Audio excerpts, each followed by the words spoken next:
দেশে পা রাখা পর্যন্ত আসলে বলা মুশকিল যে কবে যেতে পারবো, কিন্তু আমার কাছে মনে হয় আইনি বাধাটাই বড় বাধা। 14 মে প্রথম আলোয় প্রকাশিত সাক্ষাৎকারে ক্রিকেটার সাকিব আল হাসান বলেছেন, রাজনীতিতে আসা আমার মনে হয় ঠিক ছিল, ঠিক আছে, ঠিকই থাকবে। আজকে যেটা ঠিক মনে হয় না, 1 বছর, 5 বছর, 10 বছর পরে মনে হয় যে সেটাই ঠিক ছিল। যুক্তরাষ্ট্র থেকে ফোনে প্রথম আলোকে দেওয়া সাক্ষাৎকারে সাকিব আল হাসান বলেন, মানুষ বারবার ভুলে যায় যে আমি একটা নির্দিষ্ট এলাকা থেকে সংসদ সদস্য হয়েছিলাম, আর ক্রিকেট যখন খেলেছি সারা দেশের প্রতিনিধিত্ব করেছি। এলাকার মানুষ আমাকে ভোট দিয়েছেন দেখেই আমি জিতেছি। তাঁরা যদি ভোট না দেন আমি জিততাম না। সারা দেশের মানুষ তো আমাকে ভোট দেননি, তাঁরা এই পার্থক্যটা করতে পারেন না। সাকিব আল হাসান না থেকেও প্রতি মুহূর্তে তিনি আছেন বাংলাদেশের ক্রিকেটে। কবে তিনি দেশে ফিরবেন, আবার কি খেলবেন বাংলাদেশের হয়ে? বিদেশি ফ্রাঞ্চাইজি ক্রিকেটে তাঁর খেলা মানেই বাংলাদেশের ক্রিকেট প্রেমীদের সেই টুর্নামেন্টের খোঁজখবর রাখতে শুরু করা। কেমন কাটছে তার এই সময়টা? সত্যি কি ভাবেন আবার দেশের হয়ে খেলবেন? তার বিরুদ্ধে হওয়া মামলাগুলোরই বা কি অবস্থা? যুক্তরাষ্ট্র থেকে মুঠোফোনে প্রথম আলোকে দেওয়া দীর্ঘ সাক্ষাৎকারে সব বিষয়ে খোলামেলা কথা বলেছেন সাকিব আল হাসান। সাক্ষাৎকারে রাজনীতি সংশ্লিষ্ট অংশ থেকে শুনুন। চেষ্টা করছি সবকিছু সমাধান করার, আর প্রতিদিন কাউন্ট করছি এবং আশা করছি সবকিছু দ্রুত ঠিক হয়ে যাবে। প্রশ্ন, বাংলাদেশের সর্বকালের সবচেয়ে বড় ক্রিকেট তারকা আপনি। বাংলাদেশের ক্রিকেটে আপনার অবদান আপনার শত্রু অস্বীকার করবে, কিন্তু আপনার মাঠের পারফরমেন্সের চেয়ে 7 মাসের রাজনীতিটাই বড় হয়ে গেল এবং এর জন্য আপনি ভুগছেন। এটা কতটা অপ্রত্যাশিত? সাকিব, শুধু অপ্রত্যাশিত নয়, আমার কাছে অগ্রহণযোগ্য। কিন্তু এটা নিয়ে আর কি বা বলবো? আপনি তো তাও বলেছেন যে 7 মাস।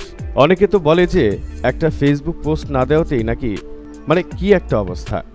প্রশ্ন, এই 1.5-2 বছরে কখনো কি মনে হয়েছে আপনার আরও ভালোভাবে চিন্তাভাবনা করে রাজনীতিতে আসা উচিত ছিল?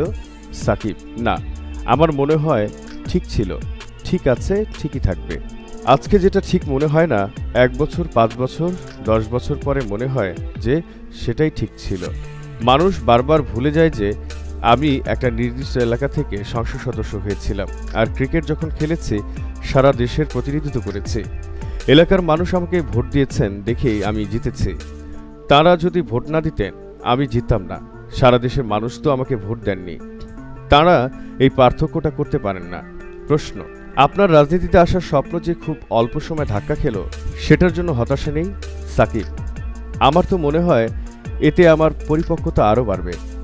প্রশ্ন, বাংলাদেশের রাজনীতি নিয়ে আপনার এখন কি ধারণা? আগে তো দূর থেকে দেখেছিলেন রাজনীতিটাকে।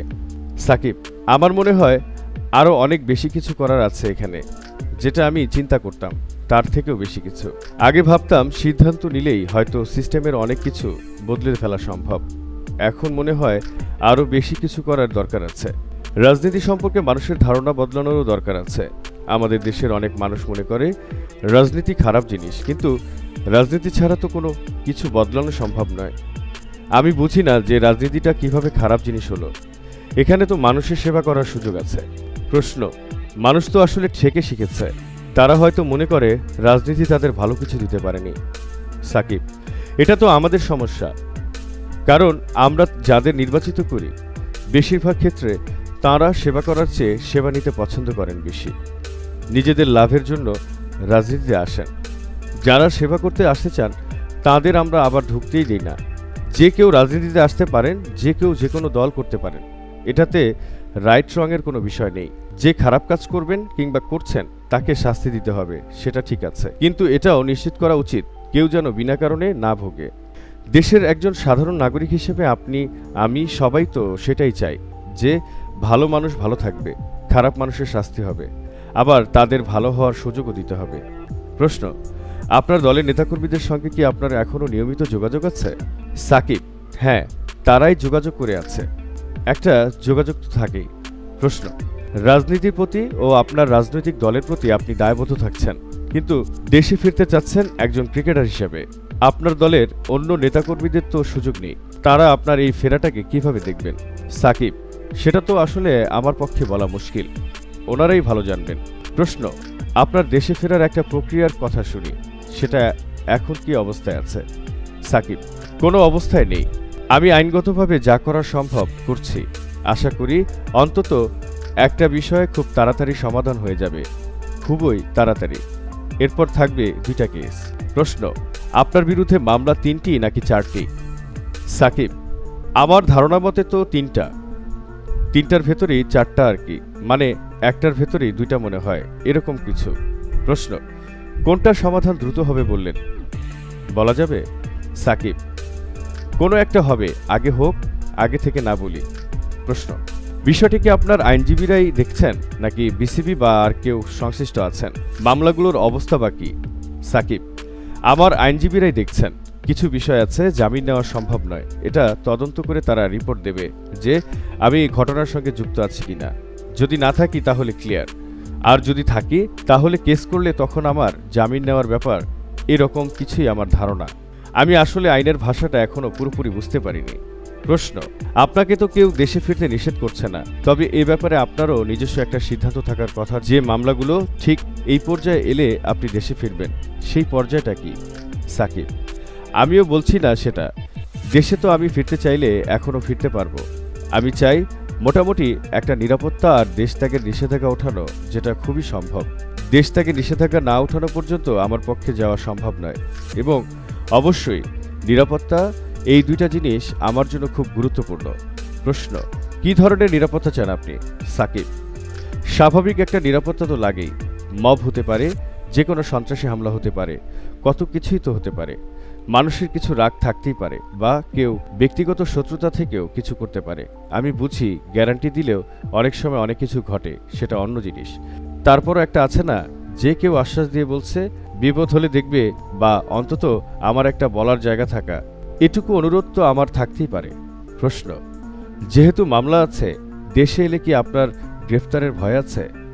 সাকিব, বিষয়গুলো এখন যেখানে আছে সেখানে গ্রেফতারের কোনো ভয় আছে বলে আমার মনে হয় না। দেশ ত্যাগের নিষেধাজ্ঞাটাই একমাত্র সমস্যা। তারপরও যদি জোর করে কেউ কিছু গ্রেফতার করতে চায়, সেখানে তো আসলে আমার কিছু করার নেই, ওটা নিয়ে চিন্তাও নেই আমার। গ্রেফতার হওয়াটা সমস্যা না। প্রশ্ন, শুনেছি কোনো একটি মহল থেকে নাকি টাকা পয়সার বিনিময়ে আপনাকে মামলা থেকে রেহাই দেওয়ার প্রস্তাব দিয়েছে, এটা কি ঠিক?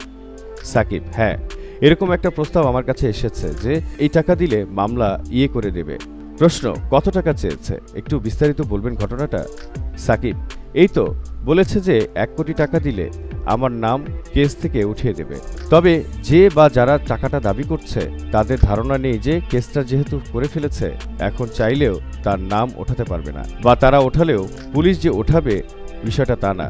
আলটিমেটলি পুলিশের থেকেই এটার ক্লিয়ারেন্স আসতে হবে যে আমার কোনো সম্পৃক্ততা ছিল না। প্রশ্ন, প্রস্তাবটা কারা দিল, বাদীপক্ষ? সাকিব, হ্যাঁ, এফআইআরে বাদীপক্ষে যার নাম আছে যোগাযোগ করার জন্য তিনি 2-1 জনের মাধ্যমে যোগাযোগটা করেছেন। কাদের মাধ্যমে আমি তাদের নাম বলতে চাচ্ছি না। প্রশ্ন, প্রস্তাব পাওয়ার পর আপনি তাদের কি বলেছেন? সাকিব, আচ্ছা, এসব টাকা দিয়ে কেন করতে হবে ভাই?